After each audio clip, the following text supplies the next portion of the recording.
Salut à tous, bienvenue dans cette nouvelle vidéo où nous abordons des sujets d'actualité qui nous touchent tous. Aujourd'hui, on parle d'un sujet grave et préoccupant. Un problème qui affecte non seulement la France, mais aussi toute l'Europe. Un passeur algérien a été arrêté pour avoir utilisé Facebook afin de recruter des migrants clandestins. Cette arrestation met en lumière les dangers et les défis de l'immigration illégale. Le 19 avril 2025, dans le Pays Basque, au sud-ouest de la France, un homme de 33 ans a été interpellé par les autorités. Cette région, connue pour sa beauté et sa tranquillité, est devenue le théâtre d'une opération policière majeure. Il utilisait un groupe Facebook appelé « Les Algériens de Lisbonne » pour proposer des trajets clandestins entre Lisbonne, au Portugal, et Lyon, en France. Ce groupe, qui semblait inoffensif à première vue, cachait en réalité des activités illégales. Les migrants intéressés devaient le payer environ 300 € pour ce voyage. Une somme considérable pour des personnes souvent en situation de grande précarité. Tout était méticuleusement organisé, souvent dans des bars où les arrangements étaient finalisés.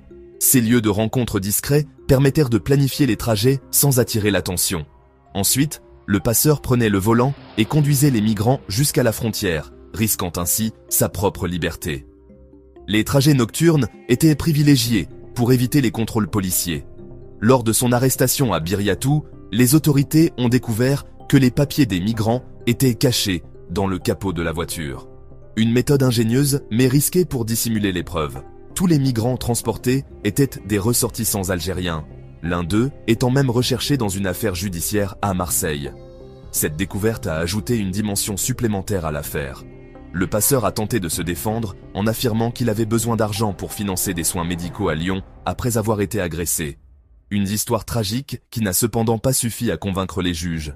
Malheureusement pour lui, cette excuse n'a pas convaincu les juges. Ils ont estimé que les faits étaient trop graves pour être excusés par des circonstances personnelles.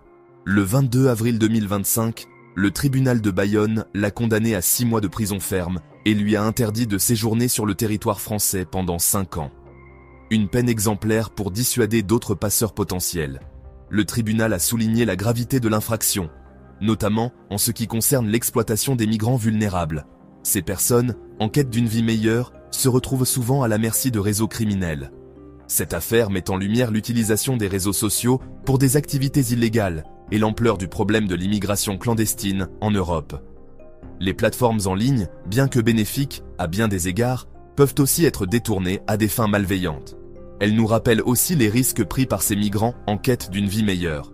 Leur voyage est souvent périlleux et semé d'embûches, mais ils sont prêts à tout pour échapper à des conditions de vie difficiles. Voilà, c'est tout pour aujourd'hui. Merci d'avoir regardé cette vidéo et de vous intéresser à ces sujets importants.